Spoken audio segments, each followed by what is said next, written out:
Mes chers amis, mes frères et sœurs, que la paix et la grâce de Dieu soient avec vous tous.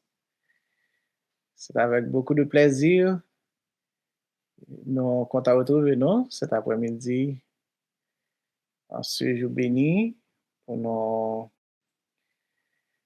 pour un petit temps ensemble, pour nous réfléchir sur la parole de bon Dieu comme d'habitude. Nous bâillons bon Dieu gloire par le fait que les fait nous encore en vie, nous avons le souffle de vie. Nous avons respiré encore, nous avons la paix, nous avons la joie.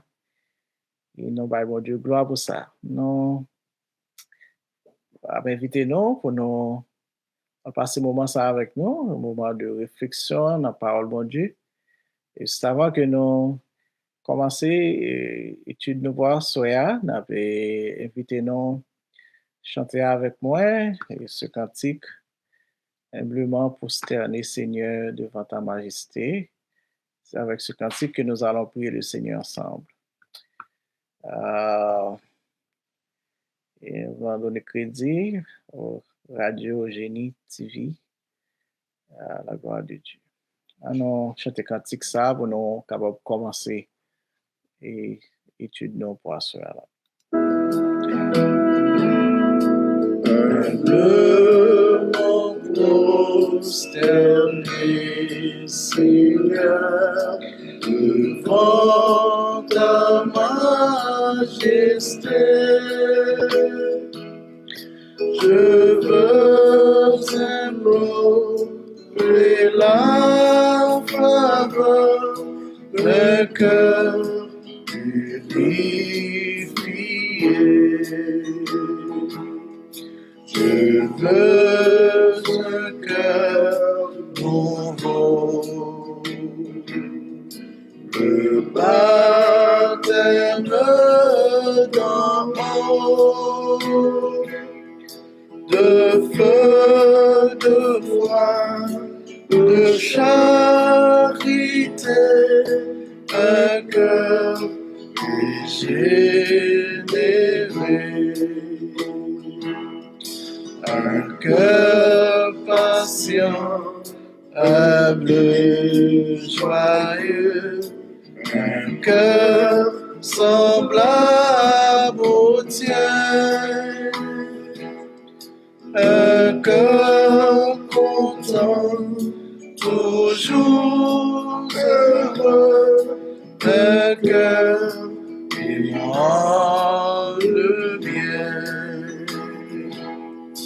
Je veux un cœur nouveau,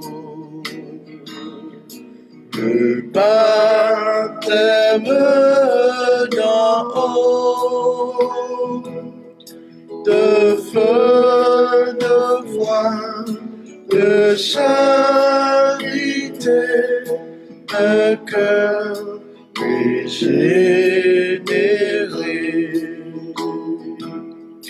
Un cœur aimant ta volonté,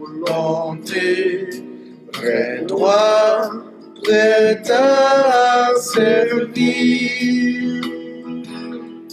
Un cœur soumis, près de bonté, un cœur sachant souffrir. Je veux un cœur nouveau, le baptême d'en haut, de feu, de foi, de charité, un cœur régénéré.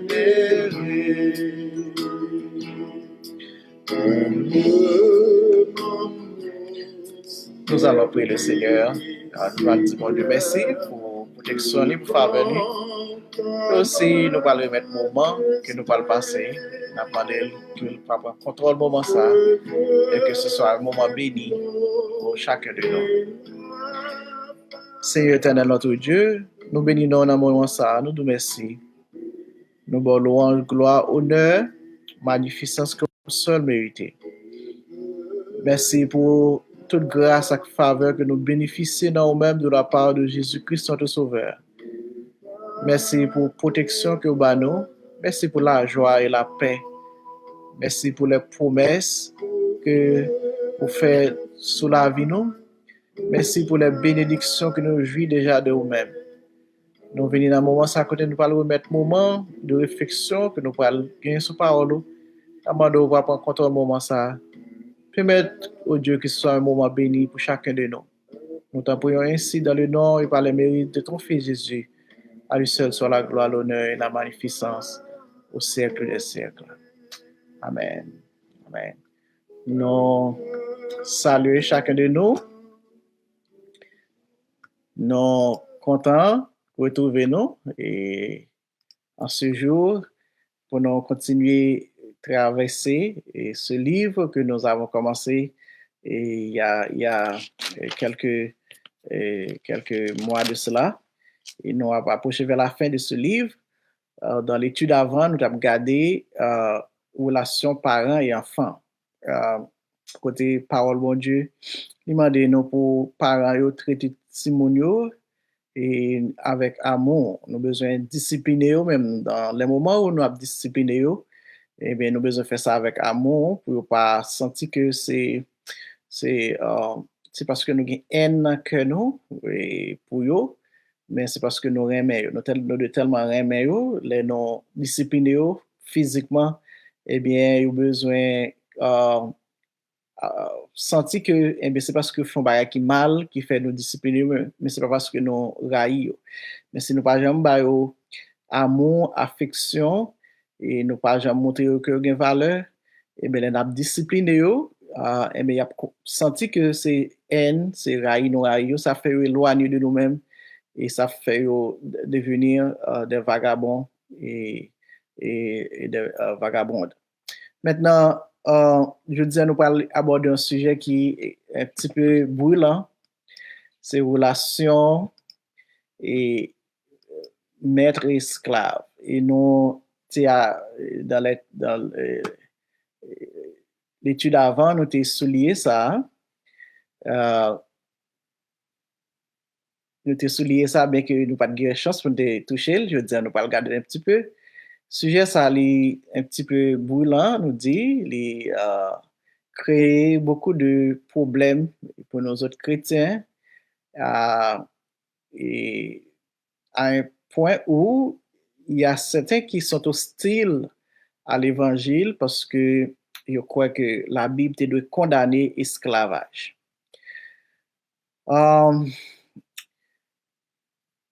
Mais il y a des gens qui font mauvaise utilisation des textes bibliques pour créer l'esclavage et pour créer les abus et les exploitations que nous connaissons dans les siècles passés.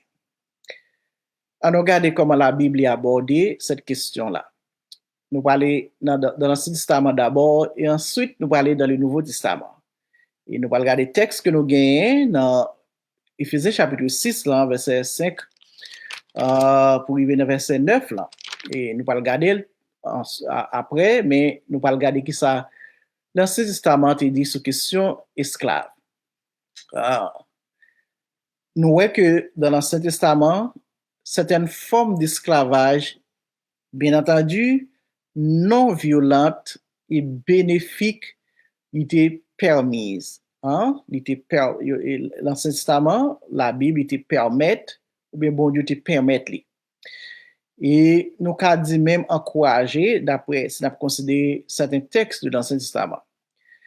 Nous voyons que y a un monde qui te volait, y a bien yon lot moun, eh bien, pour te restituer bien ça à la personne et que te volé, il te prend bagage là pour lui, eh bien, s'il pas gagné moyen pour te dédommager, eh bien, il te ka vin esclave moun ça. Il te ka faire esclave moun ça pour le travail, pour lui restituer le bien que te volé pour lui.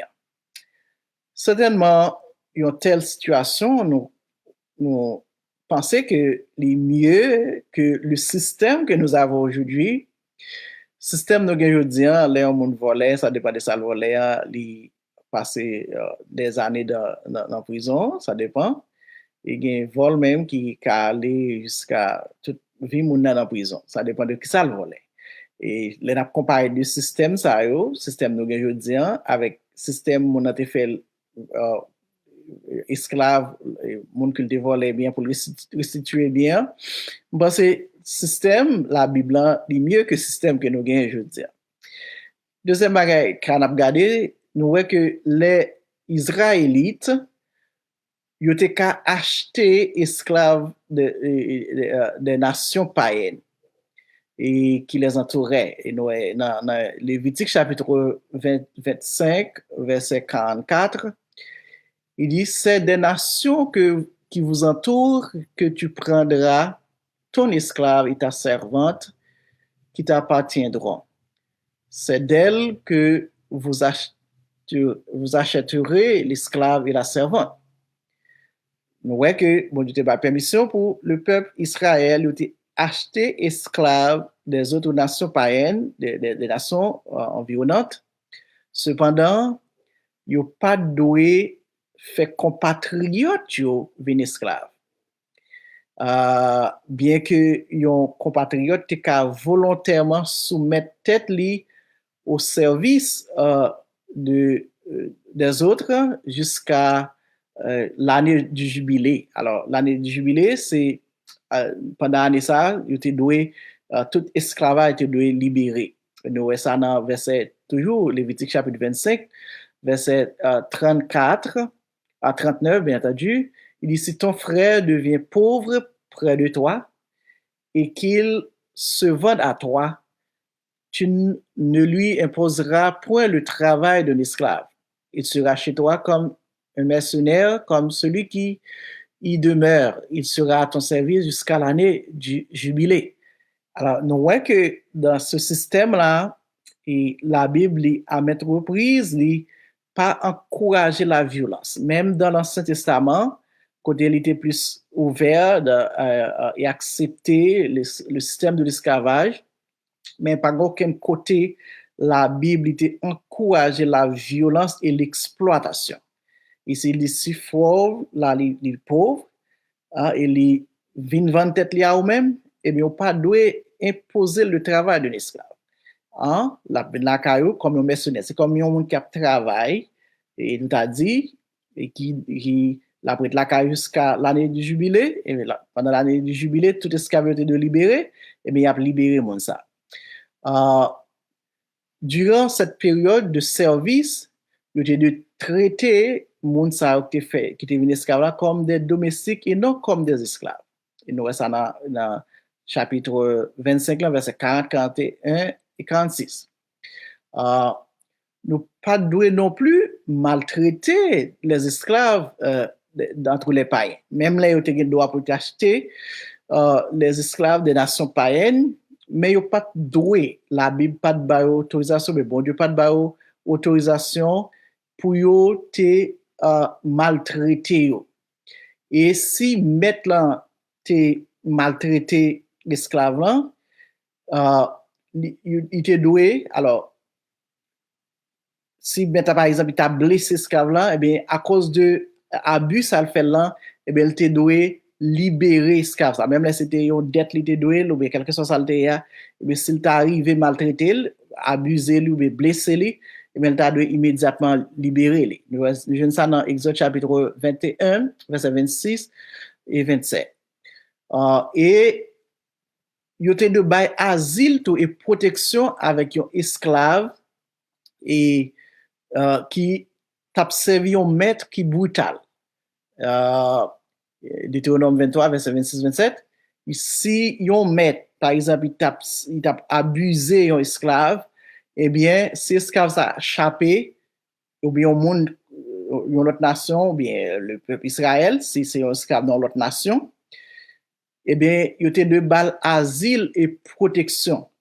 Ça veut dire pas aucun côté vraiment nous gagnons des bases pour nous dans ce système jusqu'à présent pour nous appuyer un système d'esclavage qui est basé sur des abus et des exploitations que nous qui est fait pendant le système d'esclavage que le monde connaît pendant les siècles écoulés. On ne pouvait pas garder comme esclave un compatriote Israël pour plus de 6 mois. Et à la fin de cette période, on devait le renvoyer avec une espèce d'indemnité et de licenciement. Exode chapitre 21 de Deutéronome 15, 13, 14. Nous voyons que il n'y a pas de garder. Alors, Israël et alors, parmi ses compatriotes, si tu as fait un monde venu esclave, et bien, après 6 mois, tu dois libérer, ça, et tu dois indemniser. Et je crois que ça veut dire que tu dois de la réparation quelconque pour les à la Kali. Tous les 50 ans, l'année du jubilé, on devait libérer tous les esclaves et les renvoyer à leur famille. Lévitique 25, verset 10. Cependant, il y a un esclave qui aimait mettre lui, il a un droit pour te préférer rester au service de son maître et pour s'engager volontairement au service pour toute la vie. Exode 21, verset 5-6. Nous voyons que ces esclaves-là, ils voulaient rester avec maître, là, ils ont une volonté pour faire ça, et bien, ils étaient arrêtés chez le maître et toute sa vie. Et là, nous regardons un système d'intérieur et nous voyons que ce n'est pas un système qui était abusé, il n'y a pas de balle droit pour t'abuser, eh bien, un esclave, tu es sentir le plus confortable chez son maître que d'être libre. Alors, nous avons sorte d'esclavage que la Bible enseignait, il était au bénéfice de l'employé et l'employeur. Et nous comprenons bien que nous pouvons créer un système de travail, même aujourd'hui.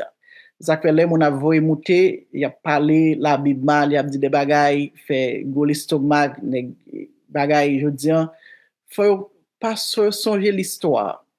Pour qu'on ait un système de travail que nous avons aujourd'hui, nous avons une entreprise, je ne vais pas citer pour me faire publicité sur le côté mon travail, ce n'est pas comme ça bagalanteye.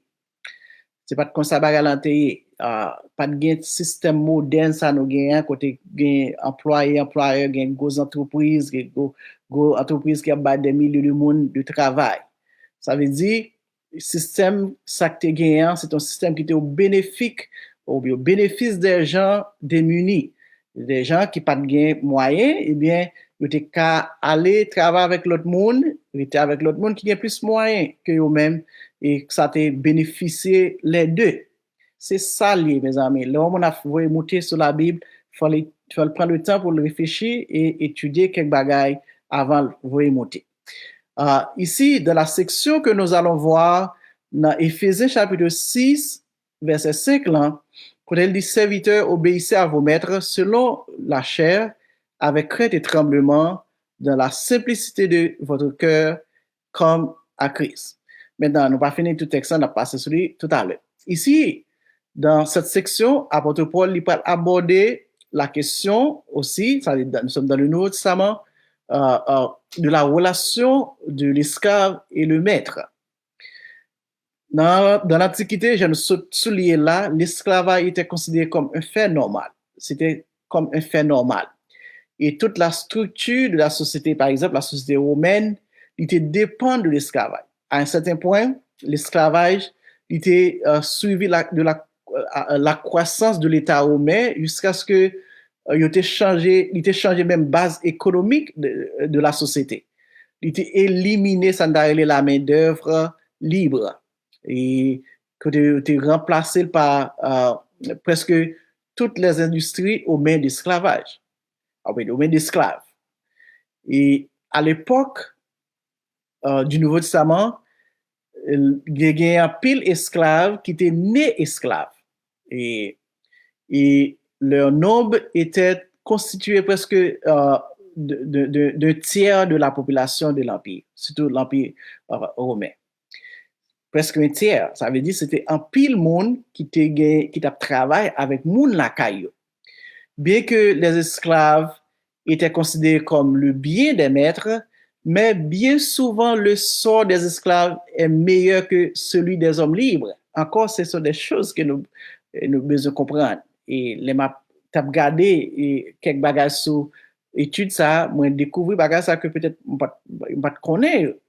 So esclave yo t'es mieux que monde qui en pile monde qui était libre. Yo te gen nourriture, yo te gen vêtements, un abri, et baga ça été assuré, tandis que te gen pile monde qui était libre, qui t'a dormi dans les rues et dans les abris de fortune. Raison, c'est parce que nous avons un système économique encore qui te permet de gagner pile travail pour monde te joindre travail, même j'ai nous gagne jodi. Les n'a regardé système moderne que nous gagnons, nous on faire une comparaison sans ne pas regarder tout aspect dans la question et condamner la Bible, à ce moment-là, nous pas faire justice à la parole de Dieu. Les hommes libres n'ont aucune sécurité d'emploi et peuvent perdre leur emploi de substance en temps de crise économique. Tandis que les esclaves, même, étaient plus assurés dans le travail, même il y a une crise économique, il y a prêt à mettre, il y a tout manger et il y a général pour mettre. Et aussi, les esclaves pouvaient être médecins, enseignants, musiciens, artistes, librairies et comptables. Ouais, tout le monde ça, c'était pas seulement des gens appauvris qui étaient esclaves, mais tu des gens aussi bien éduqués dans le temps ça qui étaient des esclaves. Il a dit que il n'est pas rare qu'un Romain apprenne à un esclave son propre métier. Un maître romain qu'on enseignait aux esclaves même métier que le gagné. Et juste l'occasion d'instruction et de formation dans presque toutes les disciplines. Mon qui esclave te gagné moyen possibilité pour te joindre toute éducation que maître libre te jouit. Le christianisme, toutefois, introduit les menaces de destruction de l'esclavage. Comment le christianisme introduit les semences, excuse-moi, de destruction de l'esclavage? Semences, ça a été semé, c'est pas un soulèvement social. C'est pas ça la Bible enseigne. Et il faut nous souligner que si la Bible était enseigne un soulèvement social, l'État fait plus de mal que de bien. Imaginez, tu as un tiers de gens qui étaient esclaves et si tu as fait soulèvement contre Mathieu, et à ce moment-là, tu as gagné un massacre. Tu as un massacre parce que Mathieu n'a pas d'accord pour aller comme ça. Si tu as fait soulèvement, tu as gagné guerre, tu as gagné massacre, plus de monde qui mourit. Bon Dieu plus sage que nous-mêmes dans la façon qu'il agit. Comment bon Dieu fait bagarre au lieu que pour lui inciter un soulèvement social, pour condamner l'esclave, dire ok, pas l'esclave, et qu'on a un soulèvement, et pour des gens qui a tué des gens, qui a massacré des gens, et bien bon Dieu lui fait bagarre de manière lente, de manière subtile, pendant que l'a changé cœur monde. Parce que le vrai problème des hommes, c'est le problème de cœur. Bon Dieu fait bagarre, il introduit ce changement-là par la semence du changement, et par la semence de l'amour et par le changement des cœurs. Et nous avons un exemple assez exposant et assez vif devant nous, c'est le cas de Philémon. Le cas de Philémon. Paul n'a pas ordonné à Philémon d'affranchir Onésime. Onésime, qui était l'esclave de Philémon. Et il n'a pas enseigné non plus que l'esclavage est mauvais, mais plutôt il a ordonné à Philémon de traiter Onésime comme un frère. Dans Philémon, chapitre 1er-6. Paul a éliminé les abus de l'esclavage. Il dit, Philémon, traitez Onésime comme un frère. Si un maître traite un esclave comme un frère, à ce moment-là, il n'existe même pas un système esclavagiste. Il existe tout simplement un système de travail, d'employé, d'employeur.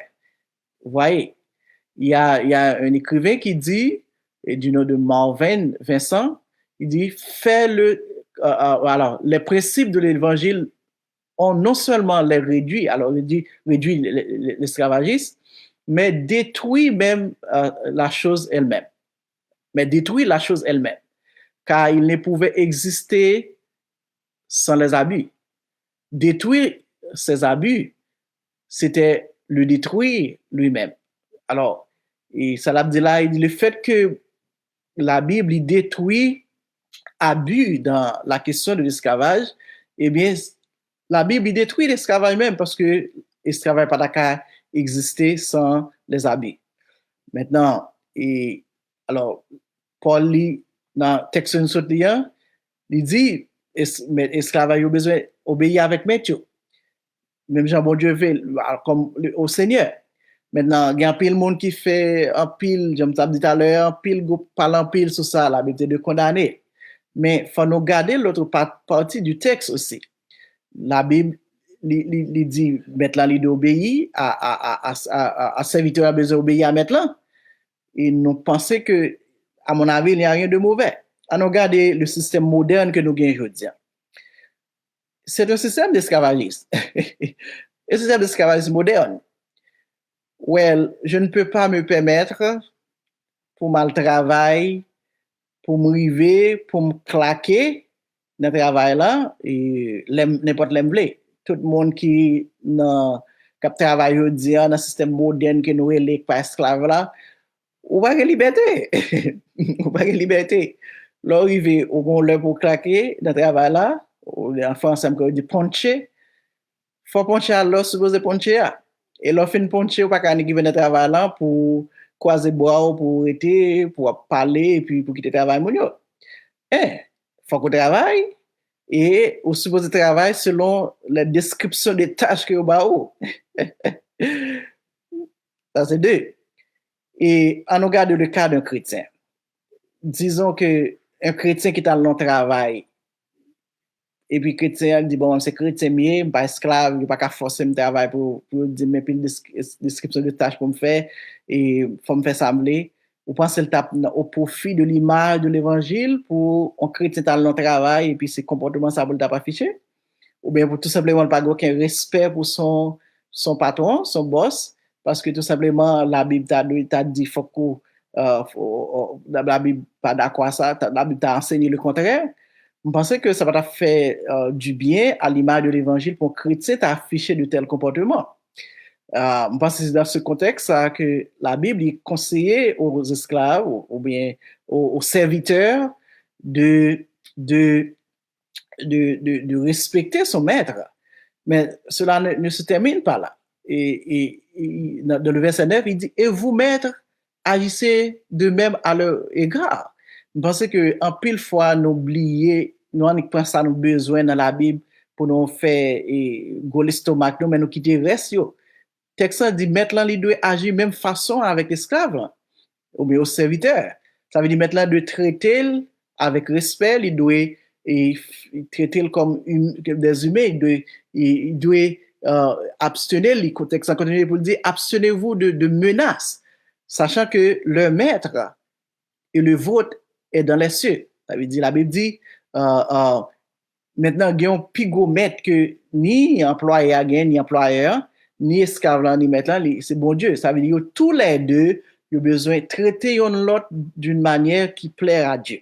C'est pas l'esclave là seulement dit, ou bien le serviteur qui te doit agir comme ça à son maître, le maître devait agir ainsi. Ça veut dire, faut que nous pas quitter bagaille, faut pas les parler, les critiquer, monter, faut que nous garder bagaille bien, faut nous garder l'esprit du texte. Et il y a une bagaille que je veux souligner dans le texte, c'est que nous avons une indication que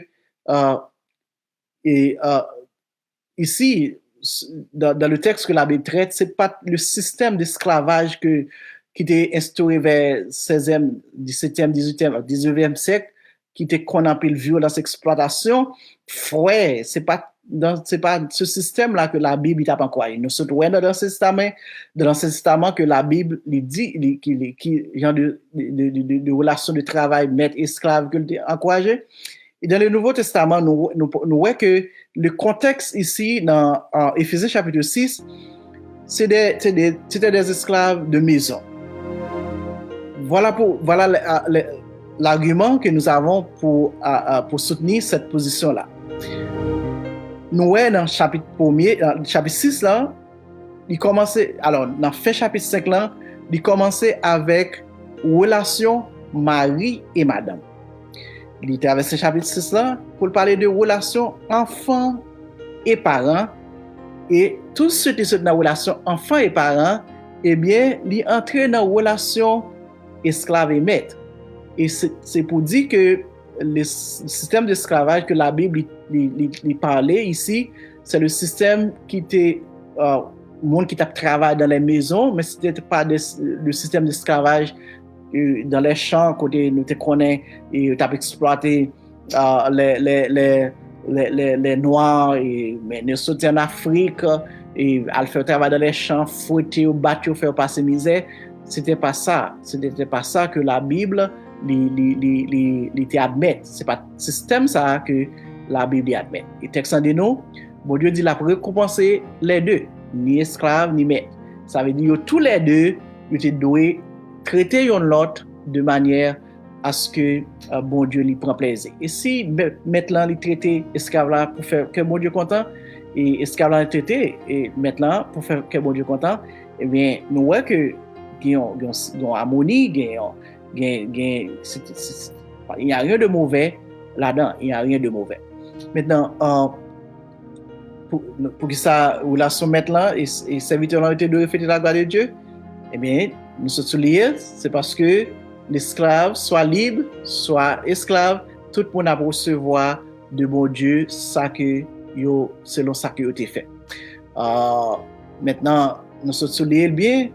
Bon, la Bible n'est pas un livre qui était là pour te faire une restructuration des systèmes humains. C'est pas l'objectif de la Bible. La Bible n'est pas là pour faire un système de révolution, la restructuration de ce système n'est pas qu'on fait. Et bon Dieu a bien pour faire à un certain temps. Le but de la Bible, le but de la venue de Christ, c'est pour sauver l'homme, c'est pour racheter l'homme en bas sous l'esclavage du péché. Et les bons dieux réservés pour lui changer le système monde-là, eh bien, ce moment-là n'est pas encore arrivé. Et en attendant, bon Dieu, ça le fait, il veut que il veut que nous vivions bien avec l'autre, et il veut que nous traitions l'autre bien, il veut que nous traitions l'autre avec respect, avec amour, de façon que fait qu'elle content, mais il pas fait provision. Bon Dieu beaucoup fait provision et pour le changement de ce système-là, pour la restructuration générale du système de ce monde. Et nous, à travers le temps, bon Dieu, avec le message de l'Évangile, la lumière qui est entrée dans le cœur des hommes, nous voyons qu'il y a des changements qui produisent avec le temps. Même ceux qui ont utilisé la Bible pour instaurer l'esclavage et maltraiter les gens, avec le temps, avec la lumière de l'Évangile, eh bien, ce message-là, il n'y a pas qu'à prêcher encore, il n'y a pas qu'à utiliser encore. Et non, pas battre nous mentir. Jusqu'à présent, il y a pile de monde qui a utilisé la Bible pour faire leur gain. Mais c'est pas que c'est la Bible qui est mauvaise, c'est le message de la Bible qui est mauvais. Non, c'est pas ça. C'est tout simplement l'homme dans leur méchanceté, de la dureté de leur cœur, et bien ils ont utilisé la Bible pour faire leur gain. Maintenant, bon pour exemple, pour finir. Si je dis que je fais une campagne en Haïti contre l'esclavage domestique, si le monde qui était à monde, mon message ne serait pas l'abolissement. Mais pour quelle raison que fait message, moi, c'est pas l'abolissement du système de l'esclavage domestique en Haïti. C'est parce que il y a un contexte. Et c'est ça nous besoin comprendre. Nous avons interprété la Bible ou bien fait une analyse son bagage, nous besoin garder contexte là. Ti moun en Haïti de manière générale qui a été avec l'autre monde. C'est des petits moun qui sorti de des parents démunis. Côté parents yo gen 5-7 petits moun et yo pas quand même occupé yon. Ça veut dire les matantes intel ou bien cousine intel ou bien zami intel, marraine intel, une telle li mandé au bon petit moun non. Pour parents ça son délivrance lié. Son délivrance lié parce que yo pas qu'à occuper petit moun. Maintenant, message, notre vrai message, je dirais, à moins que le gouvernement de ce pays prend en charge ces enfants-là, comme nous pas un gouvernement. Mais le vrai message, ou bien le meilleur message, c'est un message à l'humanisation. Pour que moun sa ou gen ti moun sa ou nan men yo, pour ta traiter ti moun sa ou avec respect, avec amour, avec humanité, comme leurs propres enfants. Bon, ce serait le meilleur message. Et ou t'as qu'à condamner. Pour que tu t'as condamné, c'est si ou pas t'as tenu compte du contexte. T'as dit que, ok, m'a éliminé, mais ça t'as dit, ok, non à l'esclavage domestique. Si mon ça yo pas t'as doué à l'état avec moun. Mais, maman et papa pas occupé yo. Son maman ou papa qui gagne une chambre caille, une seule chambre caille, ou bien au plus 2 chambres caille, qui gagne 7 petits moun côté yo ti nap à terre ou bien ti à terre mio, y a vivre dans l'extrême pauvreté. Ça veut dire les monde qui capable de prendre ces monde ça pour l'aider son délivrance, mais monde ça t'a de fait ta bon en réalité, c'est à traiter ces monde ça avec amour et avec respect. Je pense que c'est dans ce contexte là que la Bible ne condamne pas l'esclavage, mais plutôt encourager que esclaves et le maître et ils vivent en harmonie, en amour et ils traitent l'autre avec respect, avec humanité. Nous après là aujourd'hui, j'espère que ça t'est utile. Et si nous trouvons ça utile l'autre monde, nous allons demander aux amis qui nous écoutent, et bien on va partager par exemple pour nous, comme ça et ça va permettre que l'autre monde garde et bénéficier de ça. Et merci pour chaque monde qui te prend le temps pour nous passer un moment ensemble avec nous. Et nous absolument tous ces gros amis pour abonner avec nous pour faire ça. Et comme ça, nous va continuer à étudier ensemble dans le ça chaque semaine. Alors, priez le Seigneur pour nous mettre fin avec ce moment d'étude à la gloire de Dieu. Éternel notre Dieu, nous bénissons, nous remercions parce que c'est bon Dieu qui gagne toute sagesse, avec intelligence. Et c'est vous-même qui contrôlez toute bagaille, vous faites toute bagaille bien. Et nous pas rien pour nous reprocher avec ça fait à ça dit parce que c'est bon Dieu fidèle, c'est bon Dieu qui gagne sagesse, c'est bon Dieu qui contrôler toute bagaille. Nous merci pour le moment que nous t'es passé. Merci parce que tu es avec nous. Et nous connaissons pas jamais quitter nous seuls. C'est pour merci que vous faites nous. C'est la prière que nous t'adressons, non à cause de nos mérites, mais dans le nom de ton Fils Jésus qui vit et qui règne au siècle des siècles. Amen. Merci et nous comptons retrouver nous prochainement pour notre étude à la gloire de Dieu.